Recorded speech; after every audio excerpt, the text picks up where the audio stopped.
welcome back. This is our third episode of the Unscripted Pharmacist. I'm joined today with Chris Stevens.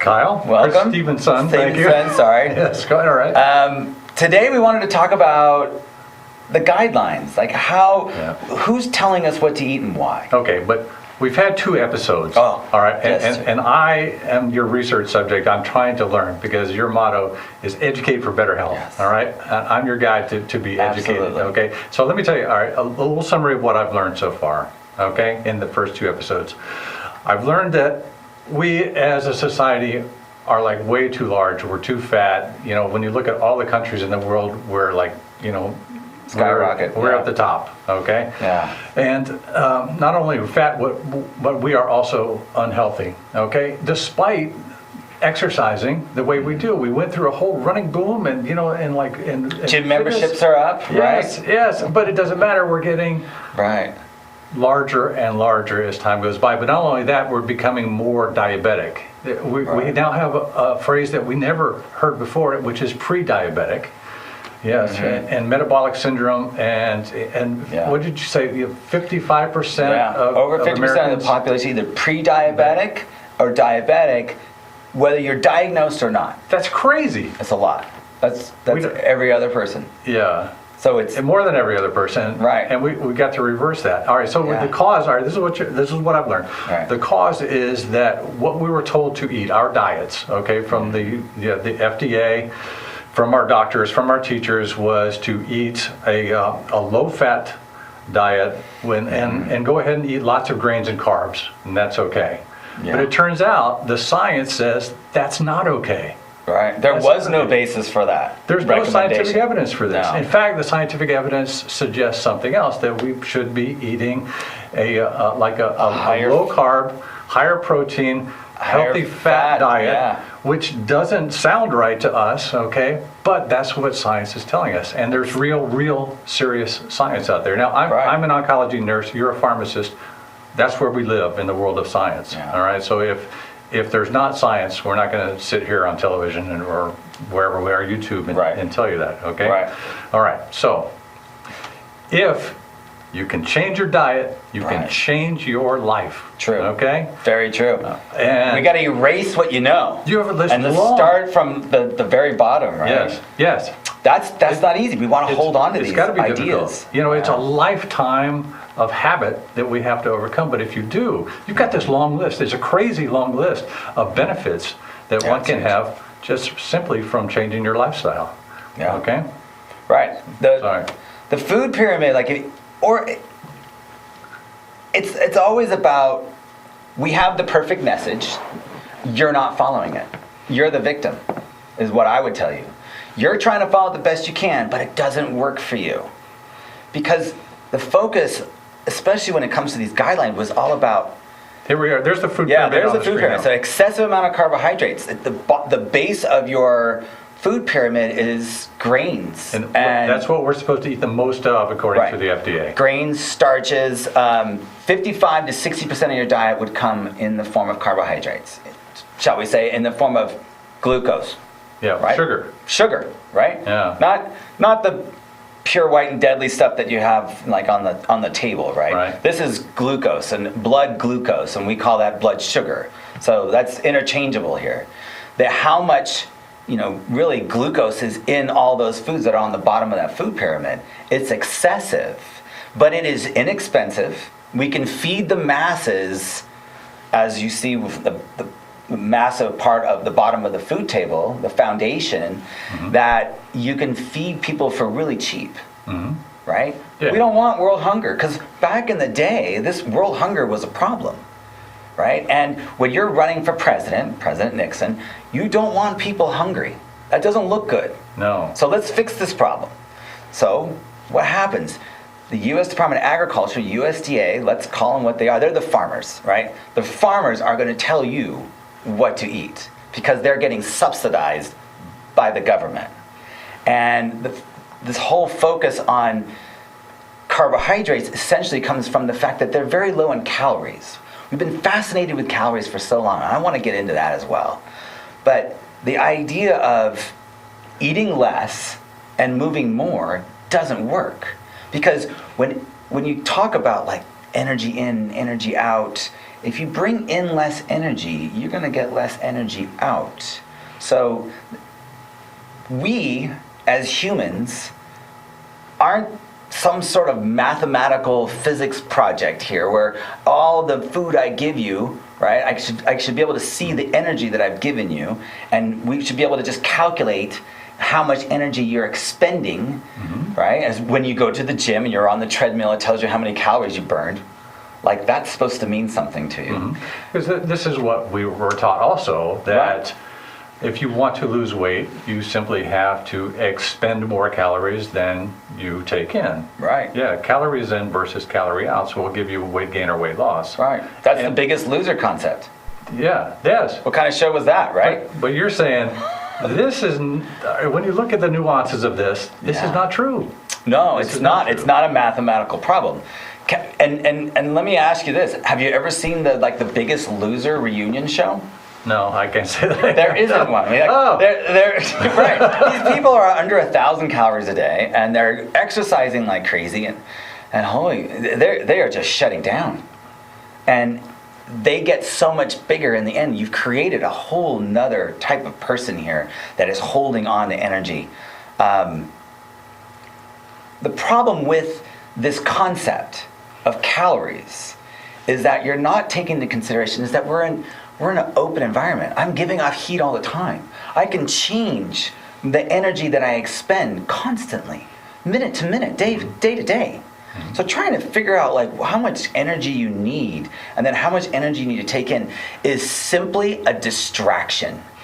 A distraction is literally what the food pyramid created so you could focus on calories.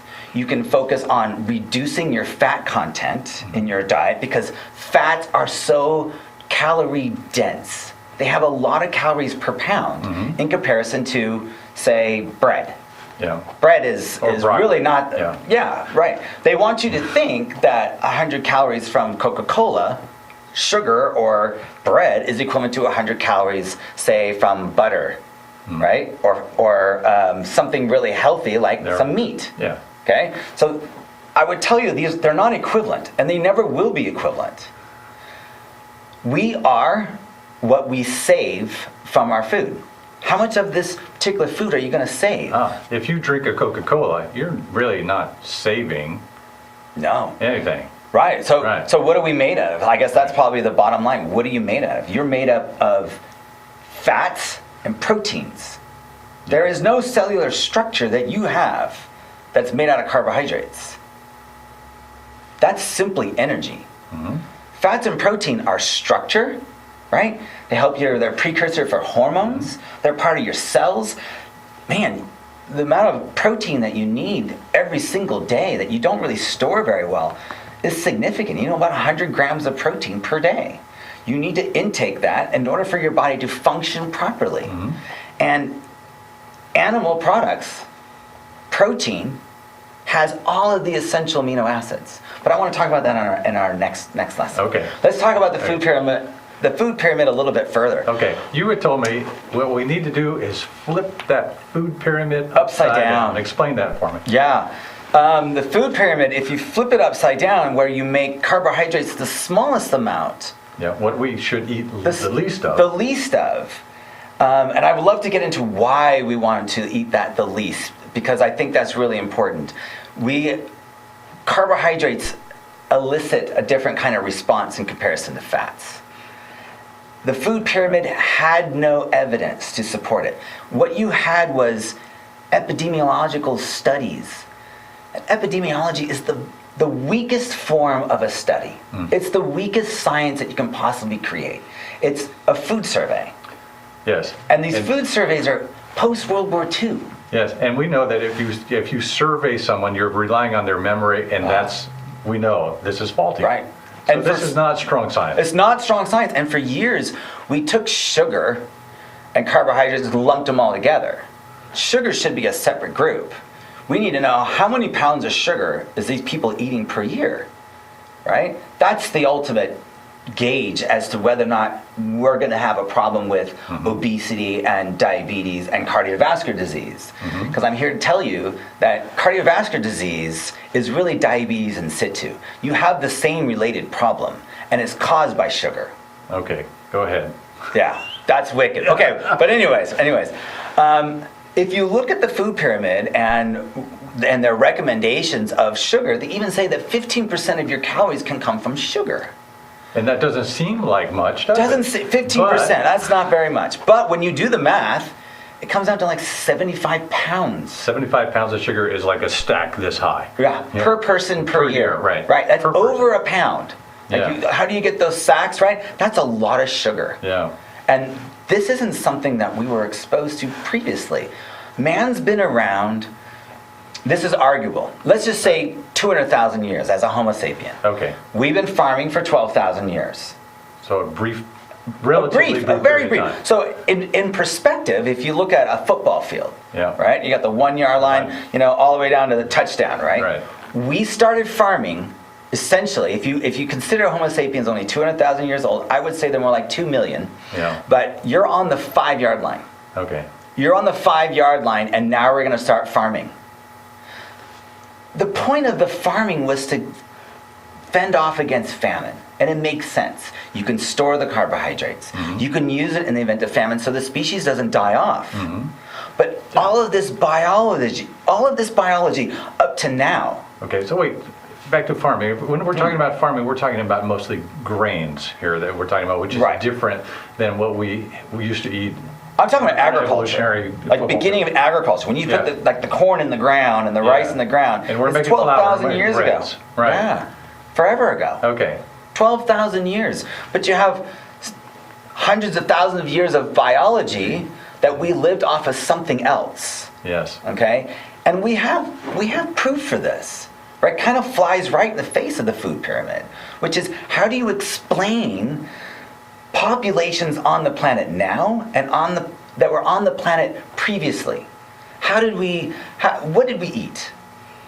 And what do certain Aboriginal groups of people eat today? Okay. Inuit, they eat animal blubber, caribou, right? They're chasing herds along the tundra. Like if you look in the Ice Age, we were eating megafauna. We were eating these very large animals that we could live off of for a very long time that had a high fat content. Those people didn't die from cardiovascular disease, diabetes, cancer, metabolic disease. They didn't have those ailments, right? But when we take Indians, pull them off the reservation, what happens to them then? Or we take Africans and bring them to the United States, and you have African Americans in New York with hypertension and obesity. Where did that come from? That's not what happened to them. Because they developed the standard American diet. Standard American diet. And we're going to say, oh, no. It's the fact that they're not moving. No, they're doing the harder jobs. Yeah. They're doing the difficult jobs. They're moving like crazy, yet they're obese. And if you look at a map of the United States and you look at, unfortunately, where does obesity get the quickest? It's the South. Yes. Okay? Socioeconomic problems of the South, poorest part of our country, has the worst obesity rates. Why do you think that is? Because they tend to eat the cheapest foods, and when we subsidize some of these foods, also the governments provide food for us. They subsidize it to make rice, corn, wheat, soybean, very, very inexpensive. And what's happened since then? As the graphic shows, we have skyrocketed in obesity and diabetes and chronic disease since 1977. It skyrocketed around 1980. What happened then? Yeah, so in 1980, as I'm looking at the graph, the percentage of population that were overweight or obese was about 47%. And now, and this goes up to about 2010, 2015. That's worse now. Yeah, I saw a figure the other day from 2012 that said 73% of North Americans were overweight. 73%. 73. That's insane. And then I would love to, I'm sure most people in the audience can look back at old black and white photos and go, there's a beach photo in black and white and everybody looks good. Yeah. It's just amazing. You're like, wow. people used to look amazing. You could see their ribs, you know, like people had six packs and they were healthy looking and they were active and they were doing things. It's not the same today. It's not. But it's not their fault. And I really want to send that message home. No, this is not their fault. Pressures that are teaching us to do this. You're following what you've been taught. Okay. But it's time to change. Time to wipe it out.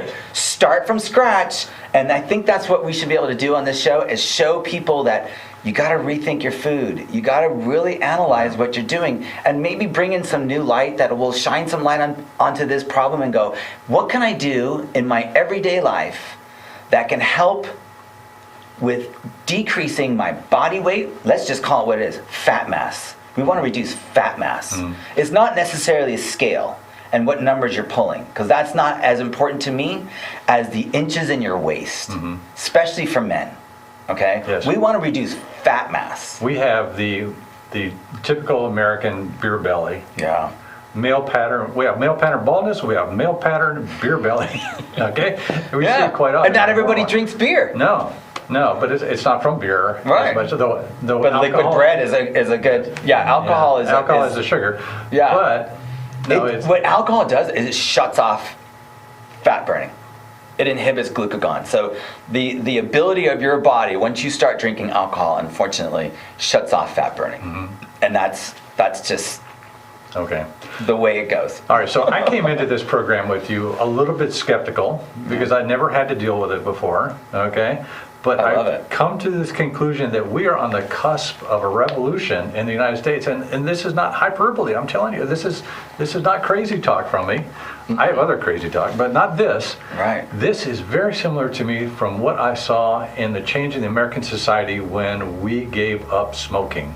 Okay? Yeah. It's a profound change in the way we look at the health of Americans. Right. And it's coming. And if you are listening to Kyle now, you are on the forefront of something that's big. Yeah. It's gonna grow and it's gonna be big and that's what I hope for. And it's really the feeling that I get is that the information comes with this crazy angst of this sense of responsibility. I feel like I gotta tell people. I feel like it's my responsibility as a human being, as a member of the community, to say, hey, there's an easier way. And you know what? It's awesome. Okay. What happens, like in a organic chemistry sense, when we eat carbs and sugars? Yeah. Okay? And folks, Kyle can really get into the weeds on the science of this. And if he does and you start to tune out, just think, okay, I may not understand all this, but God knows what he's talking about. Okay, so go ahead.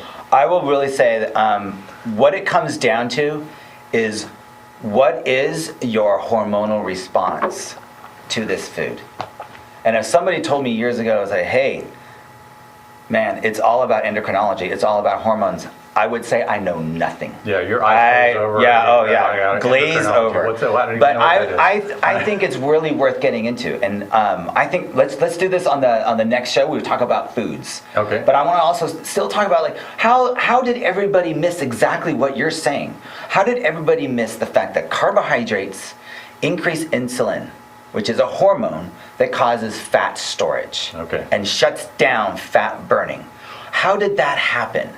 Okay, a lot of it has to do with sugar, because sugar is a significant conflict with this hormonal response.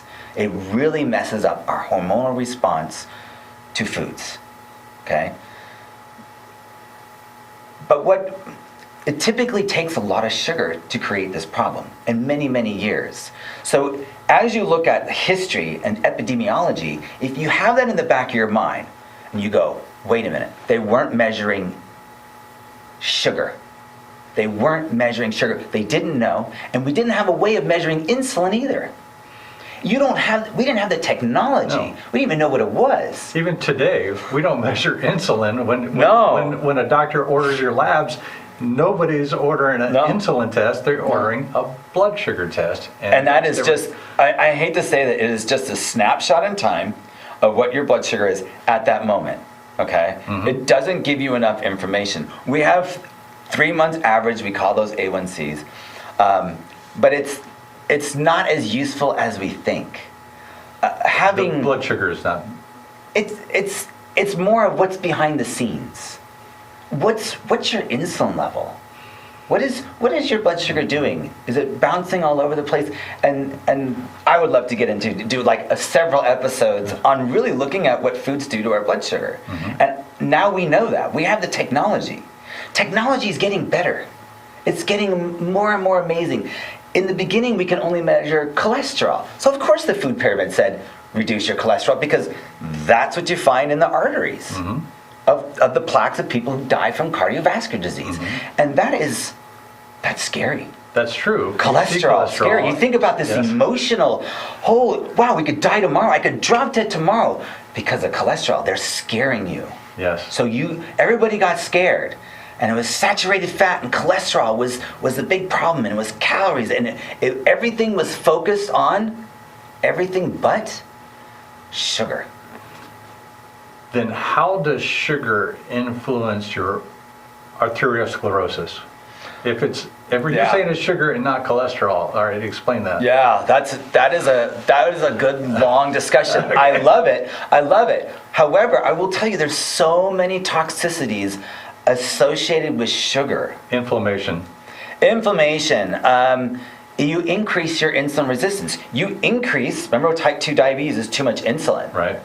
Sugar causes you to have higher amounts of insulin to put the glucose away, to keep it from becoming toxic.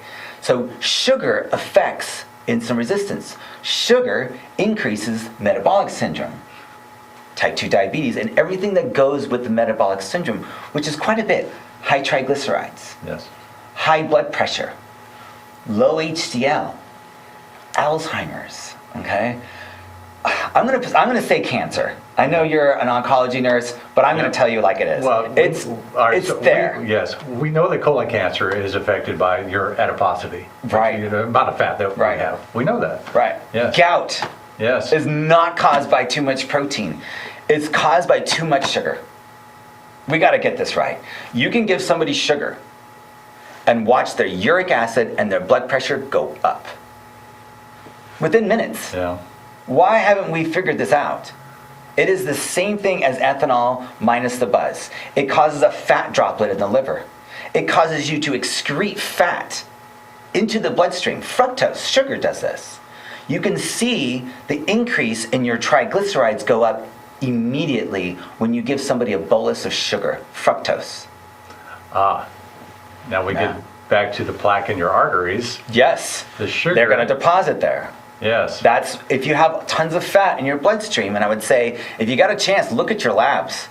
Look at your lipid profile. I think it's extremely valuable. It's one of the few tools that we have that might be of some use. If you're not going to draw insulin levels, we can look at other markers like fat in your bloodstream, like triglycerides, a high triglyceride, and a low HDL. That aberration, that unusual, abnormal lab value, is a kind of a poor man's way of saying you have insulin resistance. And type 2 diabetes may be on your radar, but probably more importantly, you have cardiovascular disease when that triglyceride to HDL ratio is above 2. And that's affected by your consumption of carbohydrates. Consumption of carbohydrates, especially sugar. Sugar will make that go through the roof. And you can tell some people, like, hey. We thought it was red meat. Yeah, I know we thought it was red meat. We thought it was red meat. I love this discussion about red meat. It's your friend. Yeah. It's what it evolved with. You know, if we've been chasing animals for millions of years, in my opinion. And so, why would you all of a sudden say this is not part of my diet? I'm with you on the animal cruelty. I will tell every vegan and vegetarian, hey, I'm with you. Yes. Yeah. I'm not happy about that. That needs to change. If you want to work together on something, let's work together on that. Okay. My wife she's not exactly vegetarian. She's sort of carnivore. Okay. Mm-hmm. She'll eat everything else, but it's not because she wants necessarily to be healthier. Okay, in her mind, mm-hmm. It's because of the PETA factor. Yeah. She hates to see. I'm with you. You know, the harvesting of animals, okay? Right. But that's the way we evolved. Right. We are carnivores. And a lot of this comes from, if you look at going back to the guidelines and what built up to this, there was a horrible movie called The Jungle. And it was a book, sorry. It was a book. I want to say it was the 1920s. It was called The Jungle. It was all about the meat industry in Chicago. And it didn't look good. It was really bad. It was Sinclair, I think, is the author. But it talks about these workers, these migrant workers working in the slaughterhouses and the conditions. And it wasn't good. It didn't have a good slant for the meat industry. But once you create something, it's very difficult to get it out of the minds of people, especially when we're all scared about this cardiovascular disease. And the data looks like, and we've been told from the media, that the cardiovascular disease is on the rise. But was it really on the rise? Because it probably has more to do with the technology of the day, and that needs to be the focus. The technology of the day was not so good at diagnosing cardiovascular disease. We've gotten better as time goes on, but a lot of doctors will even put right on the death certificate, they had a heart attack, they died, but they had all these other things, and this is what we're going to write down. So if you look at death certificates, it doesn't look so good. We were diagnosing more people with cardiovascular disease. We were able to do EKGs, we were able to do ECGs, we were able to do all these interventional things to be able to figure out, do people really have cardiovascular disease? So technology has to catch up. Okay, so you're telling me that cardiovascular disease is more affected by our consumption of carbs and sugars than of fats and red meats. Absolutely. Yeah. Absolutely. That sounds like crazy talk. Yeah. But there's science behind that, right? Oh, it's really cool because you can actually eat more calories if it's animal based and still lose weight in comparison to someone who's eating the food pyramid. And I'm in favor of eating more. I like eating. I love food. Yeah. I love food just as much as everybody else. But I will tell you from my personal experience, what people enjoy about getting away from the food pyramid and reducing their carbohydrates is that they don't have hunger. You're not hungry. That's the best diet. That's the bottom line to me. Because hunger's awful. Yes. Because, all right, so this is my understanding. If you eat more red meats and healthy fats, your blood sugar does not have these crazy ups and downs, peaks and undulations. And you feel satisfied. Okay? Yes, which doesn't affect your insulin levels, and you don't get hungry because your blood sugar does not stays at a steady state. It looks like asystole. It looks like, I have some patients that don't fluctuate at all. They're less than 10%, and they're eating mostly very, very low carb. All right. Yeah. Oh, well, man. I know it's strange, but it's I have a lot of people that says it just makes sense. When you start looking at the food pyramid and how wrong it is, you'll understand it just makes sense. Because this is your goal, is to educate for better health. Yeah. And that's what we're doing today. Yeah. Okay. I can't imagine doing anything better than this. Yeah. This is what it's all about. I love your passion, and it's amazing,